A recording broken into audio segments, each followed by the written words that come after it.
नमस्कार बालमित्रांनो, आज आपण युनिट 2.2 टू फेबल्स यामधील स्टोरी पाहणार आहोत.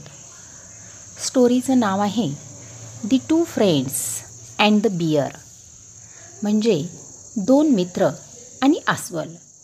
Page number 38.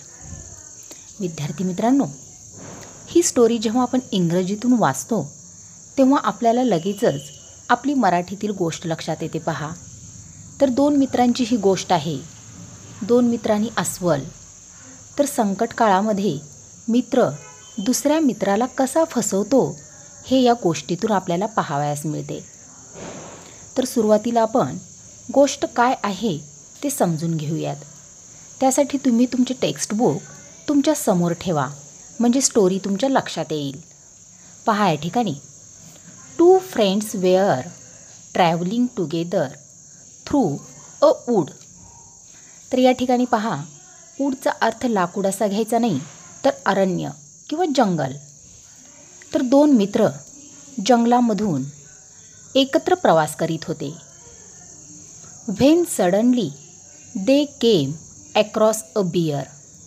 आणि त्याच वेळी काय होतं सांगा, एका अस्वलाशी अचानक त्यांची गाठ पडली. द बियर सॉ द ट्रॅव्हलर्स, म्हणजे अस्वलाने त्या दोन मित्रांना म्हणजेच प्रवाशांना पाहिले. And rushed out upon them, आणि त्यांच्यावर हल्ला केला. रश्ड आउट अपॉन देम म्हणजेच काय, त्यांच्यावर हल्ला केला. One of the travellers was good at climbing trees. ते जे दोन मित्र होते त्यांच्यापैकी एकाला झाडावर चढता येत होते. तो झाडावर चढण्यात पटाईत होता. Without waiting for his friend, म्हणजे त्याच्या मित्राची वाट न पाहता he caught hold of the branch of a nearby tree and hid himself among the leaves. तो काय करतो पहा, की आपल्या मित्राची काय होईल, अस्वल त्याच्याशी काय करेल याचा विचार न करता तो जवळपासच्या एका झाडाची फांदी पकडतो आणि वर चढून स्वतःला पानामध्ये झाकून घेतो. The other did not know what to do. पहा, दुसरा मित्र तर झाडावर चढून बसला, परंतु खाली जो होता दुसरा, त्याला काय करावे हेच समजेना. He had heard that bears do not bother with dead animals. म्हणजे त्यानं मागं कधीतरी ऐकलं होतं की अस्वल मृत प्राण्याकडे लक्ष देत नाहीत, म्हणजे मृत प्राण्याकडे ते पाहत नाहीत. So he threw himself flat down upon the ground with his face in the dust. स्वतःचा चेहरा धुळीने मागतो, म्हणजे स्वतःच्या चेहऱ्याला माती लावून घेतो आणि जमिनीवर उपडे झोकून देतो, म्हणजे झोपतो. कारण त्यानं पूर्वी ऐकलं होतं की अस्वल हे मृत प्राण्याकडे लक्ष देत नाहीत, म्हणजे जर मेलेलं असेल तर त्याकडे ते पाहत नाहीत, म्हणून त्याला ही युक्ती सुचते. पुढं पहा, the bear coming up to him put his muzzle closed to his ear and sniffed. म्हणजे अस्वल त्याच्याजवळ येतो आणि त्याचं जे मुस्कट, मझल म्हणजेच काय, मुस्कट, त्याचा चेहरा त्या मित्राच्या कानाजवळ नेतो आणि बराच वेळ हुंगत राहतो, म्हणजे त्याचा वास घेत राहतो.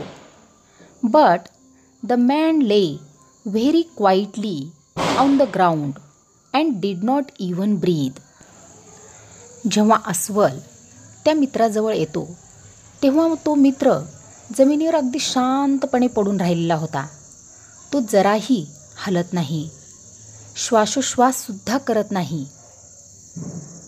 त्यानंतर पहा, at last with a growl it shook its head and slouched off. म्हणजे वास घेतल्यानंतर तो अस्वल पुन्हा एकदा गुरगुरतो, त्याचे डोके हलवतो आणि खांदे पाडून ते अस्वल तेथून निघून जाते. Then the fellow in the tree came down to his comrade. मग हे पाहिल्यानंतर तो झाडावरचा जो मित्र असतो हे शांतपणे त्या झाडामागून पाहत असतो. जेव्हा अस्वल निघून जातो तेव्हा तो खाली उतरतो आणि आपल्या मित्राकडे येतो.